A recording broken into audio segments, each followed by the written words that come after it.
बस जो मैं सुनूं और सुन रहा हूं मैं ग्रहण करता हूं। उठा के हाथों को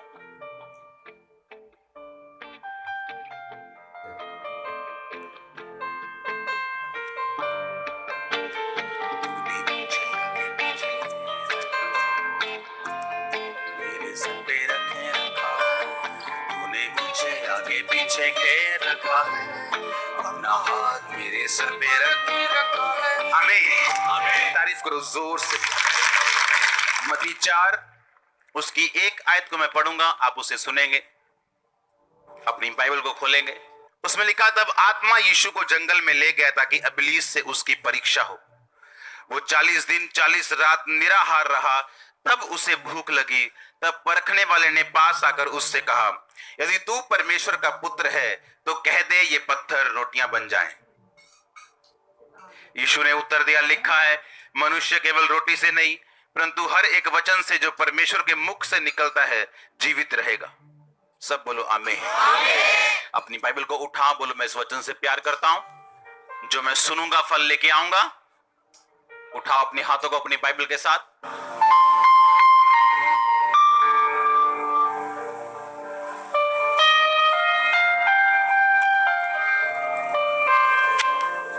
आपको बिना डिस्ट्रैक्शन के ये वचन सुनना है। आमीन। इसमें लिखा कि आत्मा यीशु मसीह को जंगल में लेके गया। दुष्ट आत्मा के पवित्र आत्मा? कौन सा आत्मा? पवित्र आत्मा कहां पे लेके गया? जंगल का मतलब होता है परीक्षाएं।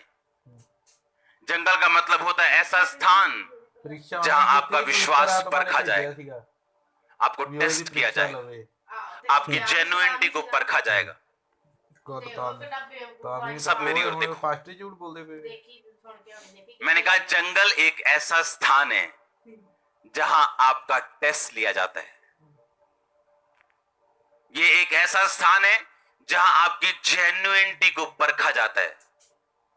आप सच्चे क्रिश्चियन हो या नहीं सिर्फ इसी जंगल में ही पता लग सकता है।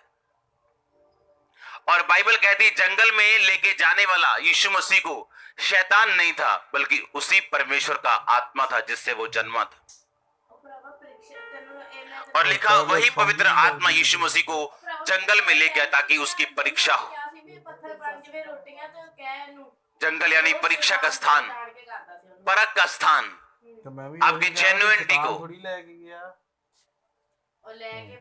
आप पुत्र हो या नहीं, बेटी हो या नहीं, उसको परखने की जगह।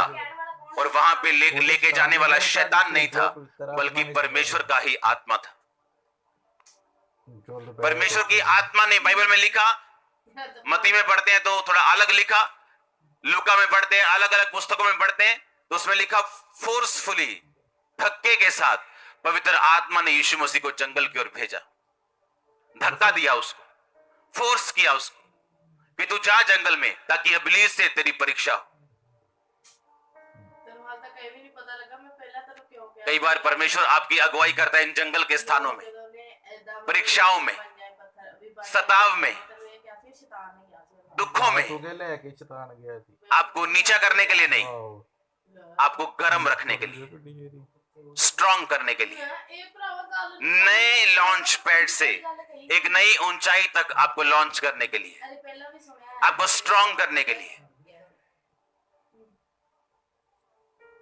कई बार बोलते हैं जी सिस्टम शट डाउन है जी। क्यों? सिस्टम को अपडेट कर रहे हैं, इसको और तेज कर रहे हैं, इसको और ऊपर का वर्जन तैयार कर रहे हैं। जब आपका सिस्टम परमेश्वर शट डाउन करे तो वो आपका बंद करने के लिए नहीं, आपके सिस्टम को रिन्यू, नया वर्जन और फास्ट करने के लिए। आप नाश नहीं होंगे, आप यीशु मसीह के लहू के साथ खरीदे गए। अगर आप अपनी वर्थ को पहचान जाएं और सब कुछ अंदरूनी आंखों के साथ अगर देखना शुरू कर दें, आपको समझ आएगा जो आपके साथ हो रहा है इसमें परमेश्वर का हाथ है। हालेलुया। इसमें परमेश्वर का हाथ है आपकी लाइफ के पीछे। उस हाथ को पहचानना जरूरी है। आप कहेंगे ये कैसे हो सकता है, मेरी इस परीक्षा के पीछे परमेश्वर हो। तो बाइबल कहती हन्ना की कोख को किसने बंद कर दिया था? शैतान ने। सुना नहीं? हन्ना की कोख को किसने बंद करता किया था? परमेश्वर ने लिखा हन्ना की कोख को बंद किया हुआ था, पर यह बंद कोख एक पर्पस के तहत थी। आपकी बंद चीजें खुदाबंद में आने के बाद भी किसी पर्पस के लिए, किसी मकसद के लिए, जब वो खुलेंगी आपको समझ आएगा। वो खुलेंगे अपने टाइम में, आपको निराश नहीं होना। बाइबल कहती है कि 40 दिन और 40 रात वो निराहार यानी कुछ नहीं खाया उसने, और लिखा जब ये 40 रोजे बीत गए तब उसे भूख लगी, और परखने वाले ने कहा ये पत्थरों को बोलिए क्या बन जाए। 40 दिन के बाद ही क्यों? 30 दिन के बाद क्यों नहीं? उसे भूख 10 दिन के बाद क्यों नहीं लगी? 15 दिन के बाद क्यों नहीं लगी? 40 दिन के बाद ही क्यों? लेकिन जब रोजे बीत गए तो उसे भूख लगी, और परखने वाला उसकी परख करने के लिए आया। जब आपका ब्रेक थ्रू, जब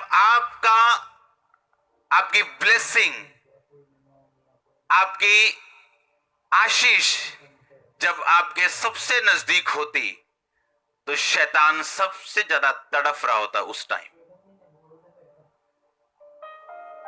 आप समझे क्या? वो कब आया? जब 40 रोजे खत्म हो चुके थे और उसको मालूम था कि अब ब्लेसिंग, वो सामर्थ, वो अभिषेक बहुत नजदीक है। वो सिर्फ इतना नजदीक था कि यीशु मसीह के परखे जाने के बाद वो रिलीज होने वाले था यीशु मसीह के ऊपर।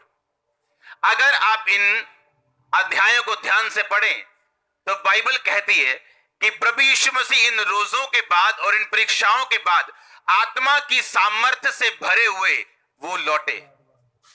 यानी इन रोजों में यीशु मसीह को सामर्थ्य मिली थी, अभिषेक मिला था, और शैतान ये बात जानता था कि 40 रोजे सक्सेसफुली पूरे हो चुके हैं, अब इन्हें खत्म कैसे करूं या मैं इन्हें व्यर्थ कैसे करूं।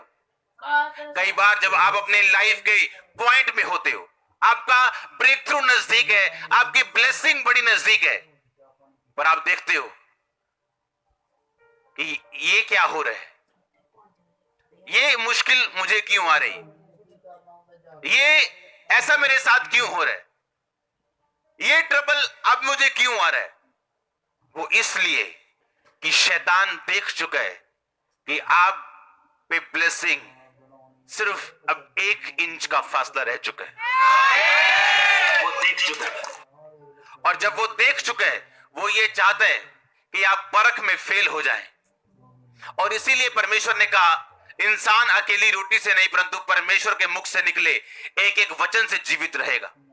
और यीशु मसीह ने उसे वचन से जवाब देते गए, वचन से वो बोलते गए, और बाइबल कहती है उसके बाद जब शैतान चला गया, यीशु मसीह आत्मा की सामर्थ्य से भरे हुए वापस लौटे। यानी वो डिवाइन पर्पस, वो ईश्वरीय काम, वो ईश्वरीय बुलाहट, वो खुदा की योजना जो खुदा ने यीशु मसीह के लिए रखी थी वो पूरी हो चुकी थी। इसका मतलब अगर आप यीशु मसीह के संतान हैं, आपके लिए भी एक प्लान है परमेश्वर का, उसका आपके लिए भी एक डिवाइन योजना है, ईश्वरीय योजना है। वो पूरी कैसे होगी? जब आप अपनी परीक्षाओं में सफलता के साथ पास हो जाएंगे। और याद रखो, जब शैतान सबसे गर्म हो आपका ब्रेक थ्रू सबसे नजदीक है। जब आपकी परीक्षा, वो बीमारी हो, सताव हो, गरीबी हो, जब टॉप पे चली जाए तो याद रखना मेरी बात, अगला दिन आपकी लाइफ का सबसे सुंदर होगा। आपको ये याद रखना है कि जब शैतान पूरे फुल फॉर्म में आपके पीछे, आपका ब्रेक थ्रू बहुत नजदीक है, बहुत ज्यादा नजदीक, आपकी सांस से करीब है वो। मैं आपको स्पिरिचुअल, आपको मैं आत्मिक रीति के साथ बता रहा हूं, आपको प्रोफेटिक रीति के साथ बता रहा हूं। आपकी टेस्टिमनी आपके करीब आ चुकी है। आपको आपको अपनी अपनी अंदरूनी आंखों के साथ उसे देखना है। आपको इन शारीरिक आंखों से नहीं देखना। आपकी टेस्टिमनी बहुत करीब